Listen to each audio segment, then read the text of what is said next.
they've had to often be brave and say, even though everybody else is saying this isn't going to work, I believe in this.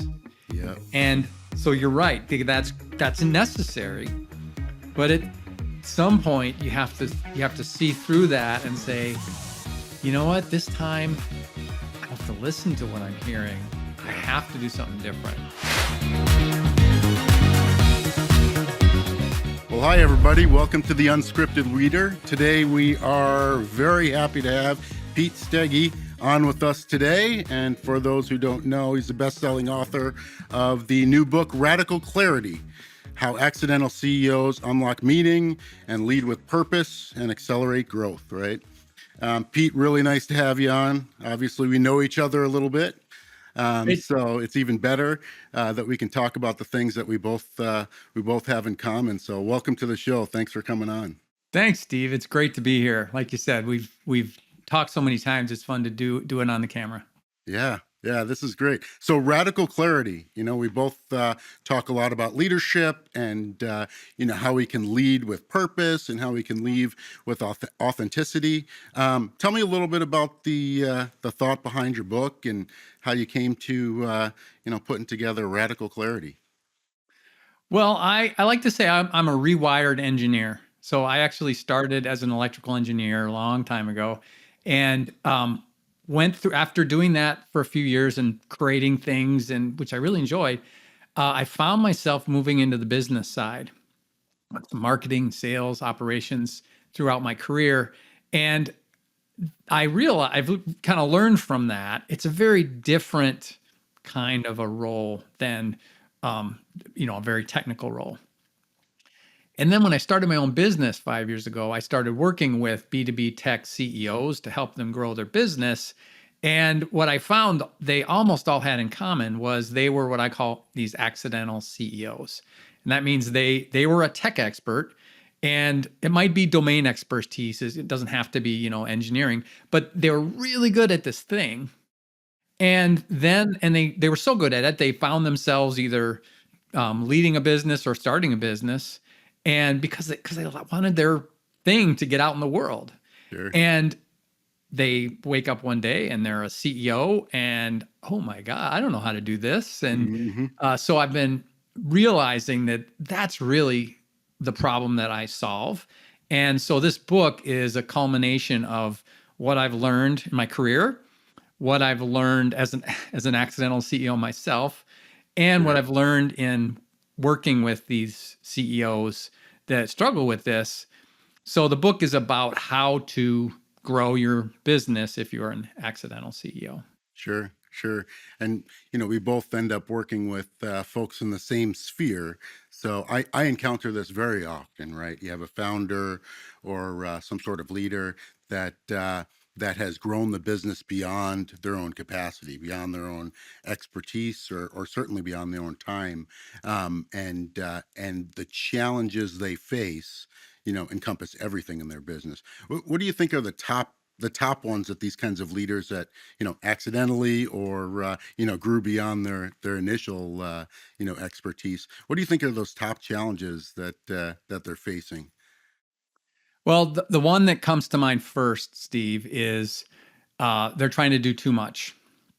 So I found that most times when I work with somebody, the solution is not what we add, it's what we take away from what they're thinking, what their business is doing, the markets they're serving. They are way too broad on all those things, which means they're overcommitted, so they're not doing anything well. It means that their message is watered down because it's trying to talk to a bunch of different people because they don't want to leave anybody out. So that's number one. I'd say the second thing is related directly to this expertise they have. It's so common for accidental CEOs to see the world as somebody that's just waiting to hear the good news about this cool thing that they made, the capabilities of it, and it is a good thing. They're really good at what they do. So the product is exciting, but they make the mistake of thinking that message of what they do is going to break through to these very busy skeptical, almost paranoid prospects that they just don't have time to hear you tell them about your product. What they really need to hear is how you can help them with the problem that's on their mind. And so I'd say those are the two biggest, almost in every case. They're just sitting there to be solved. It's so funny. Our work is so similar, and with clients, I would say if you said it more eloquently than I would, but certainly those are the two I see. And what's interesting, and I'll just expound on that second one a little bit. Um, you know, working with clients and growing their sales and growing their sales team and structuring their sales, I also see a perspective of the business that is sometimes rooted in this myopathy of product or craftsmanship or manufacturing, whatever that expertise of the owner is. And so then all these other functions are kind of bolt-ons, right? And the perspective is sometimes, and I'd be interested in how you talk through this, but this product can sell itself. What is wrong with my sales team, right? Or what is wrong with my marketing team, right? This thing should just be flying off the shelves, and often the answer isn't that the product isn't as good as we think. That there's other stuff going on, right? Structural issues, maybe engagement issues, certainly oftentimes leadership issues, right? If folks don't feel engaged and empowered, they're going to do the bare minimum, all those kinds of things. And I'm sure you encounter that. What kinds of conversations do you have with someone who kind of gets in that myopic thinking, not necessarily intentionally, just based on their experience, right? Well, one, and I totally agree with you, Steve. That's exactly, I see the same things. One thing that it's kind of a touchy feely topic, which is not always easy to get through with, a technical expert who's now a leader, but it's this idea of meaning. And I believe that businesses that grow are the businesses that are able to communicate meaning to their prospects. So it's related to what we talked about, right? Solving a problem. But businesses that are all about the product, like you said, they're product centric, not just the marketing or the sales, but the product development, the team conversations, the work culture. When it's focused on the thing, that's a real shallow purpose. And so what I find is when I can work with a leader and work together with them on what I call their true story, which is let's set aside all of our capabilities first, and let's talk about why you created this business or why your business exists. Maybe you didn't even Hmm. create it, and it comes back to some mission, right, or purpose. They want to solve a problem for somebody. And, yes, a successful business has revenue, but at its core, it's about them solving this problem, right? Hmm. So I found that if we can get to that true story, who exactly do we help? Because they're often not specific enough. Yeah. How exactly, what is it we do that's special that can help them? And how is it better for them, right? When we get to that story, uh, that's the anchor that it's not just about a message in the market. It's about product priorities. Mm. It's about team alignment, right? Yep. When you get the team on board with this is why we're here, then their ability to do their job doesn't change, isn't disruptively reactive every week. Sure. Something different happens, Sure. right? The, And a new the competitor or initiative of the week, right? yeah, right? Inside or outside the company. Yeah. And when they have that, that's so important. And it's just something they don't think about, right? And so many Yeah. people don't. It's so much about what do we do, Hmm. product or business, versus who are we? Why? What is it? Who are we? You mentioned alignment in there. Much of what my work requires me to kind of align this vision of an owner, and sometimes help them clarify what that is. But that's also then align that with, or align the sales team with understanding what that means. What does that mean every day? How does that unlock engagement for us? Right, it gives us a lot of freedom when we know that this is the course that's charted, and we don't need a whole lot of barriers to run at it. We know where the end goal is. One of the things you mentioned in your book, though, that I found very interesting, is that this kind of idea of leadership story and how it attracts opportunities to us, right? Certainly, I understand, and we've talked before about how the leadership story aligns the organization and aligns people. But tell me a little bit about. I'd like to explore, like, when you say it attracts the opportunities. What do you mean by that? I have this vision, a very simple view of how businesses work, really. Yeah. It's related to this purpose idea. And I'll summarize and say the message is make room for meaning in your business. Hmm. So, what that looks like is Make room for meaning. make Like it. room for meaning. And this gets to the point about there's all this stuff that's happening because who knows why. Right. It's crowding out the important stuff. Yeah. And I believe that if you truly have that value that you can create for this target audience, the biggest reason it's not activating, it's not happening, whether it's sales or any other part of the business, is that there's things in the way that you either put things in the way or there are roadblocks that you need to remove or friction that you need to decrease. So what I like to say is there's two steps to this. It's very simple. It's hard to do, but it's very simple. All right. Get your pens and paper. Everyone. Right? Here Number it is. one, find your truth. Yeah. We already talked about that. Yeah. Number two, get out of the way. Get out of the way. So it's looking at your business rather than what you add, for what is blocking that attract. So that it's basically saying, if you create this valuable thing, the attraction is there. Yeah. You just have to get out of the way of so they can see it and feel it Yeah. and be drawn to it. Yeah, I'd be interested. We should talk more about that a little bit. What does that look like in practice? So yeah, that's great. I'll tell you an exercise that we often do that's really helpful. You know customer journeys. It's a common tool in sales and marketing. I like to use customer journeys more holistically as a diagnostic for just what I described.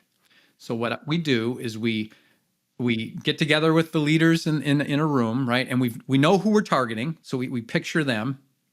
We know what we offer. And we do an aspirational conversation about, okay, in a perfect world, you've got this business here. What would it look like if it's working right? What's the experience that target audience has with you from the very first time they hear about you to when they're curious and they reach out, to when they commit to an order, to when they first use the product, to when they repurchase it, to when now they're an advocate and they love talking about you, right? That's Right. the 6, 7 stages. And we at each stage we say, okay, well, what are we assuming in a perfect world? Oh, well, they'd see us on LinkedIn or they'd get a referral, right? Whatever it is, we talk it through. And what changes for them, what behavior and thoughts change for them to go to that next stage, next stage, and next stage. Yeah. So that's not easy, but it's very doable, right? And we go through the detail of those stages. If we do all that and that happens, we're highly confident we're going to grow and be successful, right? Yeah. Here's the magic part, and this is where it gets to getting to the diagnostic. Okay, now let's do it again. And rather than talking about what we want it to be, what is it actually today? What does it look like today? Right? And when you do that, what quickly happens is you see, oh, we're doing pretty good on this step, but this step is not going well. And this other step, it's totally blocked. They're going around it, right? Right. Those are your priorities for the business. And it Yeah. could be product related, it could be marketing related, it could be sales related, it could be operationally related, it could be any of those things. And that I found that's the things that are in the way. Yeah.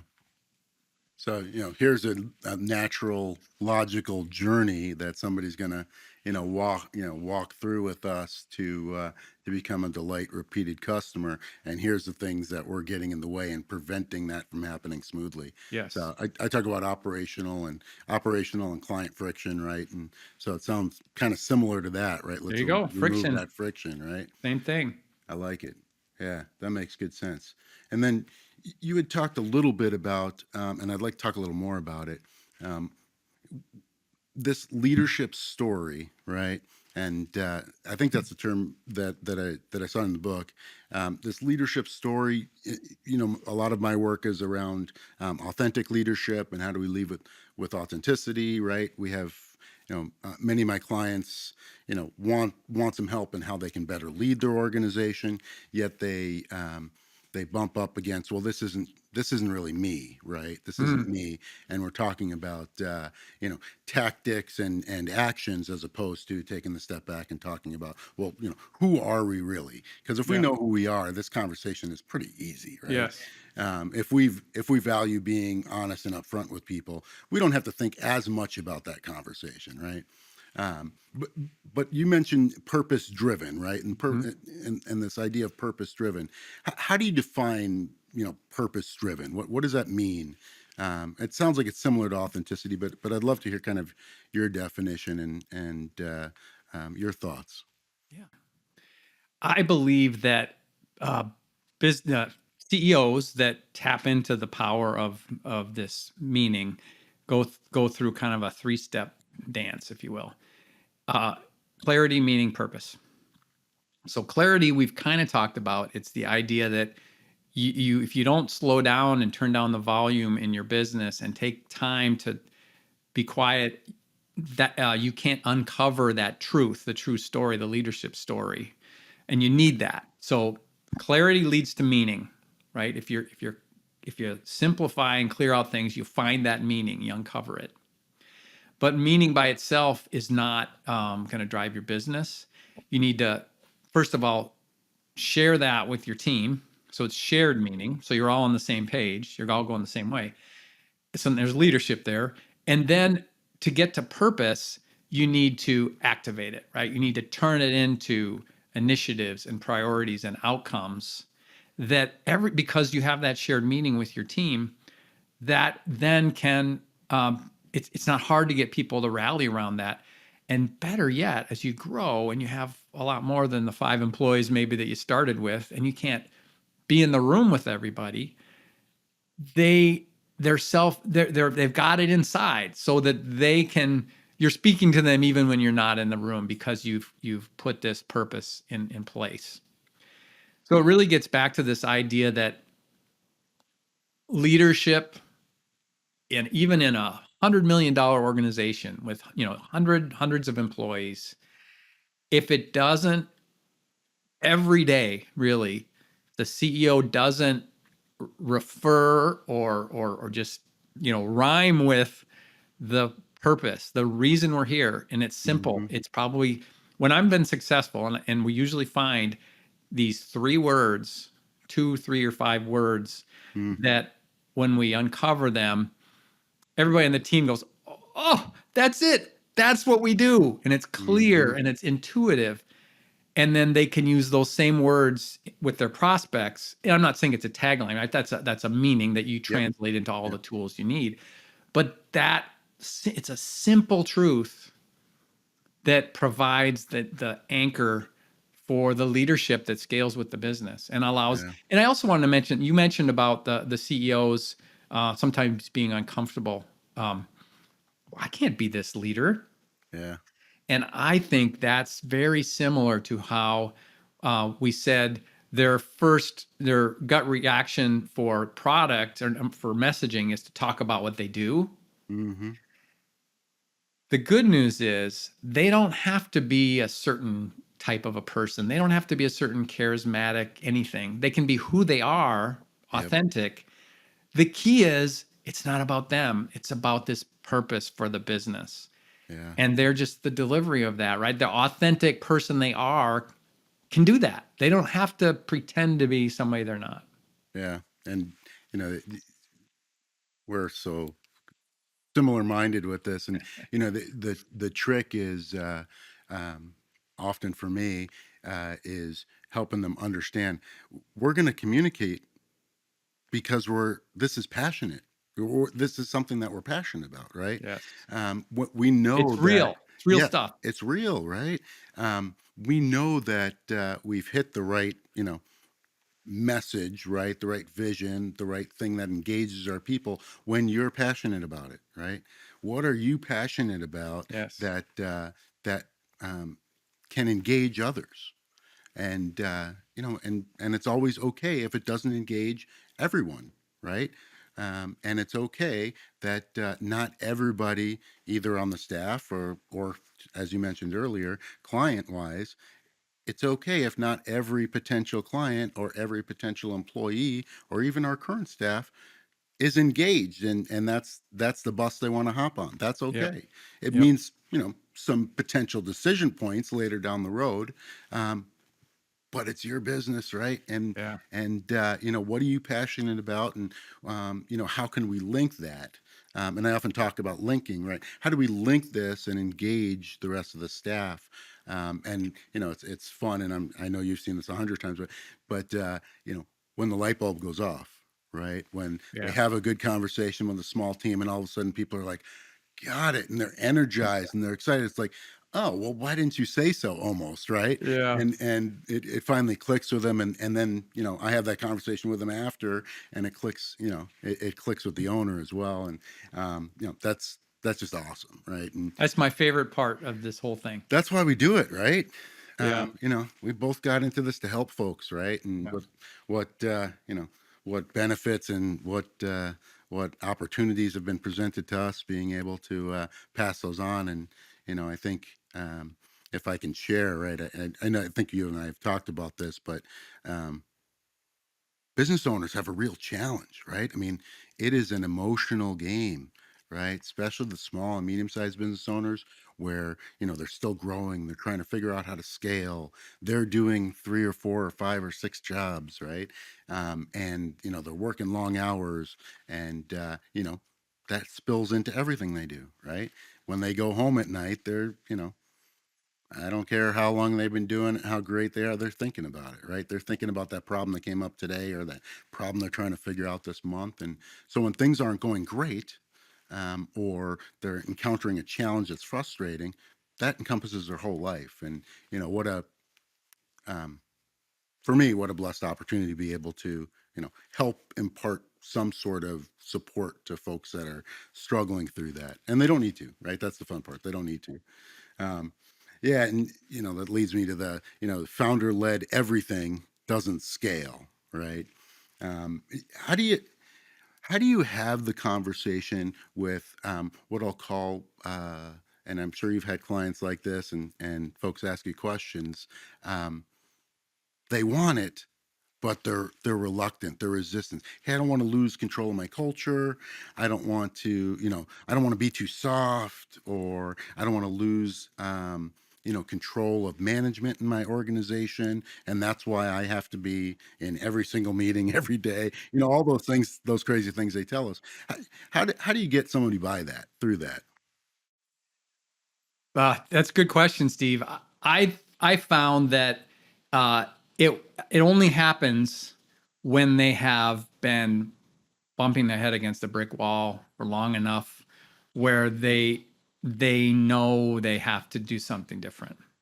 Humility is, I like to say, if I'm working with a CEO and they want to tell me how to do, they're trying to convince me on how to do things right. I'm not saying I'm an expert, but that says to me they're not ready to they're not ready to believe that something beyond them is going to help them, because that's how you grow, right? When you're humble, it's a growth mindset. So I'm kind of cheating. The answer is they have to be open to it, and if they are, then we can have a conversation. But there's tools, there's things that we can do to have them let go. And it's scary, but you're going to be better off. And then hopefully they have a success right from that. And they go, oh my God, this is so much better. So then they're motivated to take more chances and to work through the fear of it. Yeah, it's one of those challenges that I encounter that I've had to put a lot of thought into, right? And I'm sure like you, when I take on like a consulting client or some project, right? I have the 50-50 or 80-20 rule, and hey, if you're about 50% signed on to this, it's not going to work. 50% is zero to me. But if you're 80% on, um, and you can stay 80% or greater, let's talk about the 20%. But just know we're talking about 20%. We're not talking about 50. So if you can be 80% on, I can help you with the other 20%, but there's going to be some challenging questions, right? And like you said, I mean, if they're not at a place where, hey, I've tried stuff and I need help, it's very difficult to get them to 80%, which is good and bad, right? And I actually had a great conversation not that long ago with one of my clients, and I said, I love that you're stubborn, right? I said, because you wouldn't have gotten to where you are with your business after 12 years, right? $25 Right. million. I mean, not everybody can do that. That is a unique gift, Yes. right? Um, and unfortunately, your gift comes with it some challenges, and that's why we're here talking, right? Don't stop being stubborn. It's not that you're stubborn that it's not working. We just have to find a way to get that other 20%, and yeah, no, it happens all the time, right? Because these folks are inherently used to doing it their way and driving a business to success, and it's always that question of what got you here may not get you to the next Right. step, right? Because you're so Uh, right. For them to succeed as a CEO uh, for a tech B2B company, they've had to they've had to often be brave and say, even though everybody else is saying this isn't going to work, I yep, believe in this. yep. And so you're right. That's necessary, but at some point you have to see through that and say, you know what, this time I have to listen to what I'm hearing. I Yeah, have to do something different. And you're right. It's a really difficult evolution or growth. It's a growth for these leaders. I'll just share the leap of faith, right? Um, when you started, I often will tell this story when we're talking about this. When you started your business, there was this leap of faith that you felt comfortable and confident. You buttoned up your bootstraps and you jumped ahead, right? And you said, "I'm going to make this thing successful." Well, this is another leap of faith, right? You're facing another one, and you're trusting the wisdom and conversation from between us to get you to the next step. So take this next leap of faith too, right? And that often helps, right? And you know we'll talk about decisions, the old Google thing, right? There are some things you can take back, and there's other things you can't take back, right? So, we're not going to go through any one-way doors without really thinking through it, right?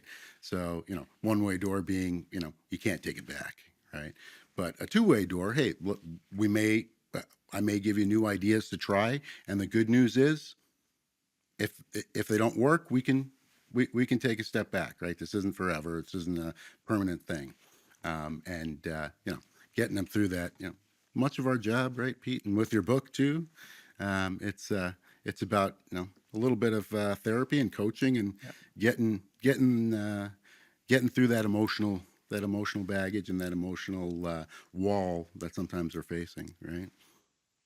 So uh, tell me a little bit about your book and where folks can sort of find it and that sort of stuff. I admit I haven't gotten all the way through it, but I got my copy, and as you can tell, I read a bunch, and the good news is that our conversations are very similar. So, um, Pete Steggy, everybody, where can they find your stuff? I have created a landing page with some bonus resources for your listeners, Steve, Nice, and they can get that on my website at b2b-clarity.com/unscripted. nice, That's b2b-clarity.com/unscripted. And there'll be an easy way to order the book. It's available paperback, hardcover, Kindle and audiobook coming soon. Oh, nice. But there's also things like an online questionnaire to give you an understanding of where you stand on the accidental CEO spectrum. Sure. Some bonus resources from the book and some other tools. Oh, thank you. Thank you very much, Pete. It's good to have you on. It's always good to chat with you. We'll have to grab coffee or lunch here again after I get through the book, because you know me, I'll probably have lots of questions. So thank you very much for providing resources for the listeners. And it's www.b2bclarity.com/unscripted. Unscripted. There's a dash between the B2B and the Clarity too. There we go. Okay, and we'll put it up on the screen maybe in post production here. But Pete, thank you very much for coming on. I appreciate it, and everybody out there, thank you for listening and joining us today for Unscripted Leadership with Pete Steggy. Thank you very much, Pete, for coming on. Thanks, Steve. Yeah, appreciate you.